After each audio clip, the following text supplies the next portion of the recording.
Contrary to the rumors that you've heard, I was not born in a manger.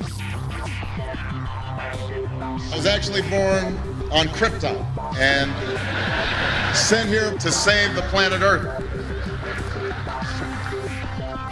We cannot continue to rely only on our military in order to achieve the national security objectives that we've set.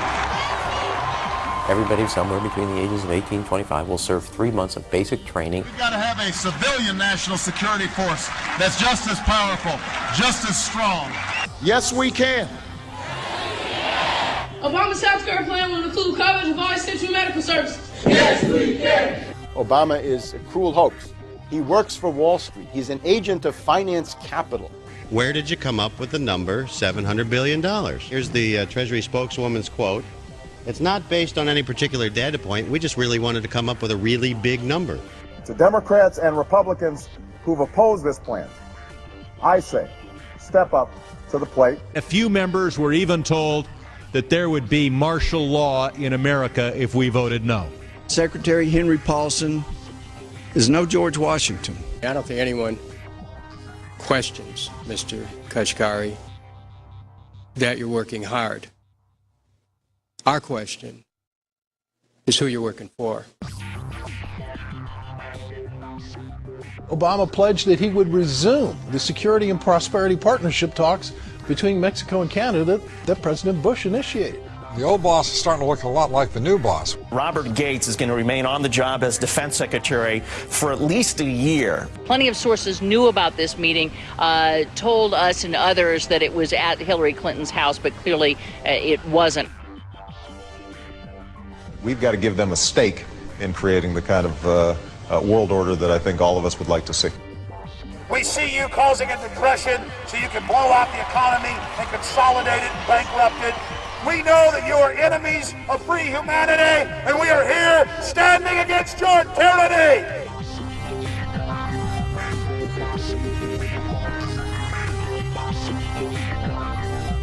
The Obama deception.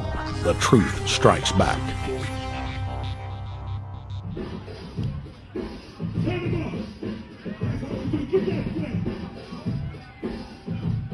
Barack is like the manager of Burger King. All presidents are, including Bush. It's like this: when your fries are cold, if your burger is not done right, you go back to Burger King, America, or your government, and you say, my burger's cold, I want new fries. First, you go to the cashier, that's the courts. You argue to the courts. The courts, if you can't get no justice with the cashier, you say, let me see the manager. I want to go to the Supreme Court. I want to see the president. The manager comes out. Hi, what can I do for you? Now the manager can override the decisions of the cashier, but you never get to see the franchise owner of Burger King. If you really have a problem with your burger, you need to go see the franchise owner. We need to go to the top or to the bottom. We need to go to where the real architecture of government is. And it's not in a president, it's in a global scheme. Politics in America today is identical to pro wrestling. And what I mean by that is, in front of the cameras and the public, we all hate each other. I'm going to kick my opponent's butt. I'm going to whale him from here to high water and beat the crap out of him. Yet behind the scenes, we all are friends going out to dinner. Went to dinner together. And it's all a work. All intermarried. Show business. It's showbiz. And that's what you have today in politics. The Democrats and Republicans aren't really opposed to each other. Left and right mean nothing. The only thing that counts is, are you working for Wall Street or you're trying to defend the people against the financiers? It's pretty obvious that there's some gigantic financial institutions that have been pulling the strings of politicians in this country for a long time. And just the fact that we have it set up where they can donate millions of dollars to these guys' funds, these guys' campaigns. I mean, how do we not expect it all to go bad? America in 2009 was desperate for change. The past 8 years had been a disaster. Those weapons of mass destruction got to be somewhere. Maybe under here.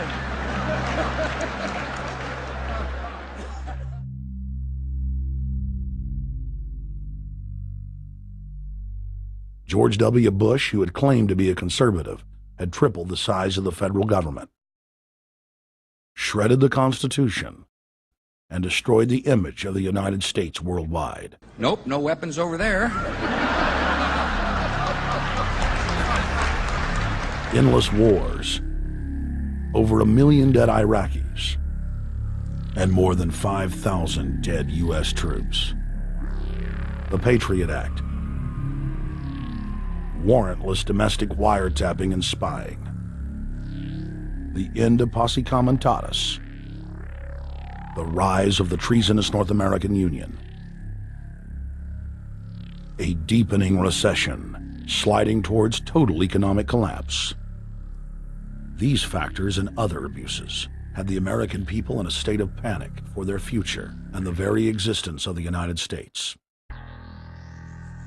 The elite were in trouble.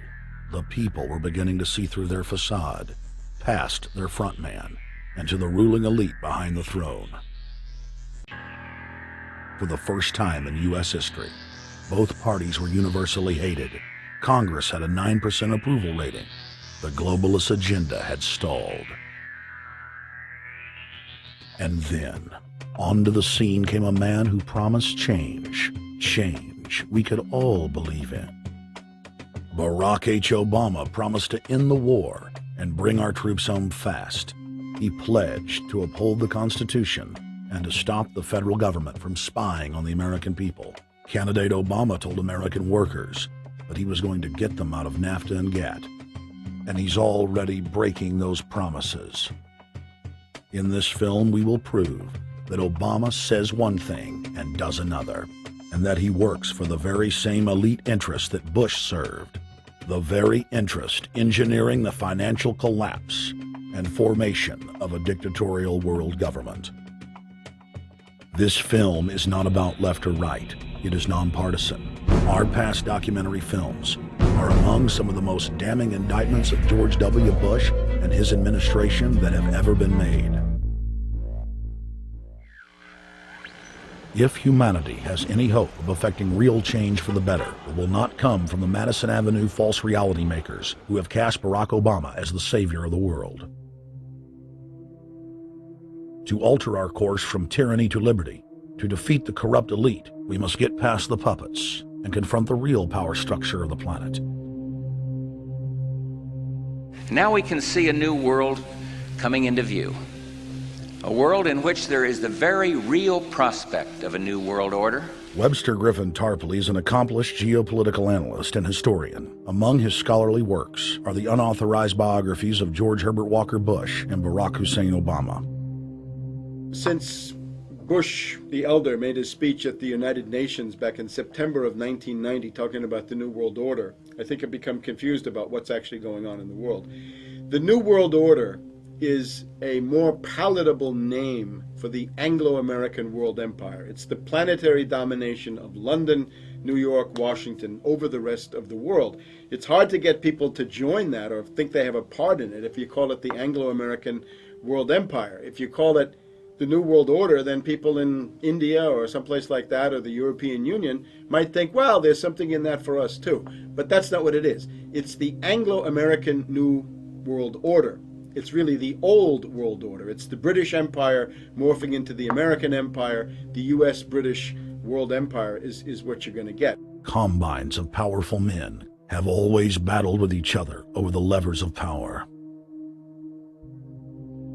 Gerald Celente is recognized as one of the world's foremost trends forecasters and is the founder of the Trends Research Institute.